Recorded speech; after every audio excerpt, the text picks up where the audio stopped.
شالوم شالوم ቤተሰብ እግዚአብሔር አምላክ ሰላም ጸጋ ምሕረትና ክርስቶስ ምስኩልኩም እዩ አና ሐኹም ሰላህ አዲኔ ካብ ሲአርጂ ኢንተርናሽናል ቸርች ስቶክሆልም ስዊድን ነዚ መዓልቲ ዝኸውን ናይ ብርሃን ቃል ሒዝና መጺና ኣለና እዚ ንኮኑ ጎድ ወርድ ሰዓት 5 ናይ መዓልቲ ቃል ድብል ፕሮግራም ንመዓልቲ ትኸውን ቃል ሓጻር እንካፈለሉ ጊዜ እዩ እዚ ሓጻር ቃል ግን ነዊሕ ሒዛትኩም ክትከይድያ ኢየሱስ ጎይታ እዩ ሓንቲ ቃል ተዛረቢ ኢልዎ ጎይታ ክብርና አምላኽ ይኹን ስለዚ ሎሚ እንካፈሎ ቃል ከም ዝብል እዩ ዝደለኻዮ በአፍካ ፍጠሮ ዝብል እዩ ሪኹም ዝደለኻዮ ዓይነት ላይፍ ዝደለኻዮ ዓይነት ህይወት ኣብ አፍኪ ዘሎ እንተ ደኣ ናይ አፍክ ምስጢር ናይ አፍካ ሓይሊ ናይ አፍክ ስርዓት ተረዲእኪ ዝደለኻዮ ዓይነት ነገር ንኽትፈጥርዮ ቀረባ ምዃኑ ንዓኺ ክበርህልኪ እዩ እግዚአብሔር አምላኽ ዝደልዮ ዓይነት ነገር በአፉ ዝፈጥር አምላኽ እዩ መጽሓፍ ቅዱስ ክዛረብ ከሎ ኣብ ዘፍጥረት ምዕራፍ 1 ከምዚ ይብል ጥቕሲ 2 ምድር ድማ በረኻን ጥራያን ነበረት ጸልማት ከኣ ኣብ ልዕሊ መዓሙቕ ነበረ መንፈስ አምላኽ ድማ ኣብ ልዕሊ ማያት ይዝንቢ ነበረ አምላኽ ብርሃን ይኹን በለ ብርሃን ድማ ሆነ ሪኹም ምድር በረኻ ነይራ ጥራያ ነይራ ቅርጽ አልቦ ነይሩ ጸልማት ገዚኢ ነይሩ መንፈስ አምላኽ ድማ ኣብ ልዕሊ መዓሙቕ ይዝንቢ ነይሩ ምኽንያቱ መንፈስ አምላኽ ካብቲ ሓደ ክሰርሕ እንድሕር ኮይኑ መሳርሒኡ ቃል አምላኽ ስለዚ እግዚአብሔር አምላኽ ንምድሪ ከምትሱ ዝደልያ ኮይና አይርአያን ግን አይተገረመን ግን አይሰንበደን ንምንታይ ተዳኢልኩምኒ እቲ ዝደልዮ ነገር ኣብ አፉኹም ዘሎ ይፈልጥ እዩ ስለዚ እግዚአብሔር ነቲ ጸልማት ምድሪ ምስራኤ ከምዚሉ ብርሃን ይኹን ኢሉ ብርሃን ድማ ኮነ ኢሉ ምኽንያቱ እቲ ኣብ ልዕሊ መዓሙቕ ዝንብ ዝነበረ መንፈስ ነቲ ድወፀ ቃል ከም ድኸውን ገይርዎ ሪኢኹም ህይወትና ድማ ልክዕኮም እያ ምኽንያቱ ብናይ እግዚአብሔር አምሳል ብናይ እግዚአብሔር መልክዕን ስለዝተፈጠርና ንሕና ድማ ዝደለናዮ ዓይነት ህይወት በአፍና እንዳፈጠርናዮ ኣብ ህይወት ክንነብር ንኽእል ኢና ብዙሕ ሰብ ናይ አፉ ምስጢር ናይ ቃል አፉ ሓይሊ ስለ ዘይበርህሉ እምበሽ ገለገለ ሰብ ከይተረድኦ ንዘይደልዮ ናብራ በአፉ ይድፈጥሮ ንዘይደልዮ ናብራ በአፈን ይድፈጥሮ ናትና ነገር ዳኣበይ ክሓልፍ ካብ ዝገድድ ክመፀና ይኽትርኢ እንዲኹም እንዳበላ ካብኡ ዝገደደ ከኣይመፀን ንምንታይ ተተባህለ እትብልዮ ጽባሕ ንጎ ክትኮን ኢኺ ዝደለኽዮ ዓይነት በአፍኪ ክትፈጥርዮ ኩሉ ግዜ ኣብ ህይወትና ክንጥንቀቐሉ ደለና አፍና እዩ ምኽንያቱ አፍና ምግቢ ንኽንበልዐሉ ኮነን በቀዳማይ ደረጃ ተዋሂቡና ንህይወት ንኽንፈጥረሉ ዝደለያ ዓይነት ዝደለናዮ ዓይነት ናብራ ንኽንፈጥረሉ እዩ ተዋሂቡና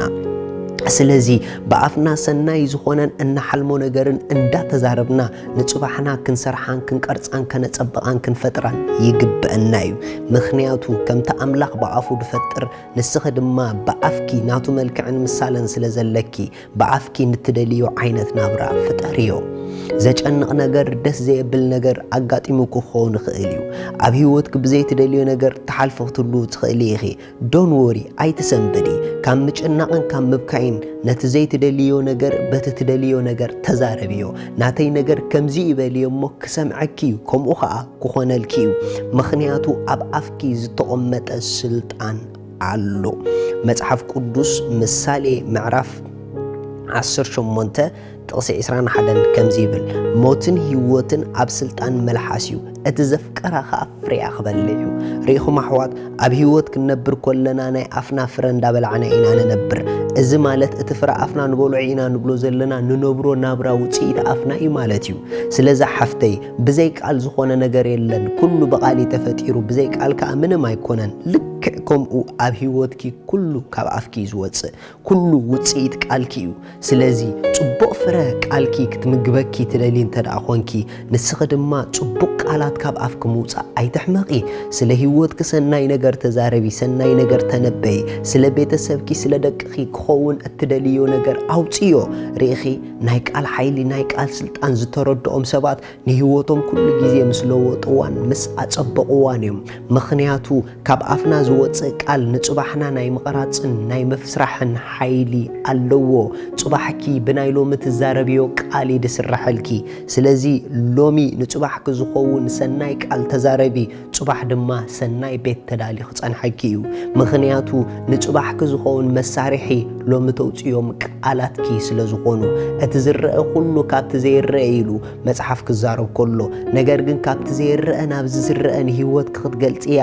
መን ካብቲ ዘይረአ ናብ ዝረአ ዘምጽእ ተልክኒ ቃል ኣፍኪ እዩ ሕልምለክ ድዩ ሕልምለካ ድዩ ዝረኣኻየ ነገር ኣለካ ድዩ ብጣዕሚ ጽቡቕ ነቲ ርእዮ ትብሎ ዘለኻ ነገር ንዕኡ ድማ ብኣፍካ ጌርካ ንህይወትካ ክትዛረባ ጀምር ንመጻኢኻ ክትዛረቦ ጀምር ምኽንያቱ እቲ ዝረኣካዮ ምስ ተዛረብካዮ ጽባሕ ንግሆ ህይወትካ ኮይኑ ክትረኽቦ ኢኻ ስለምንም ነገር ኣብ ህይወትኩም ኣይትጨነቁ ነቲ ዘጨንቕ ነገር ግን በቲ እስኹም እትደልይዎ ነገር ብምዝራብ ቀይርዎ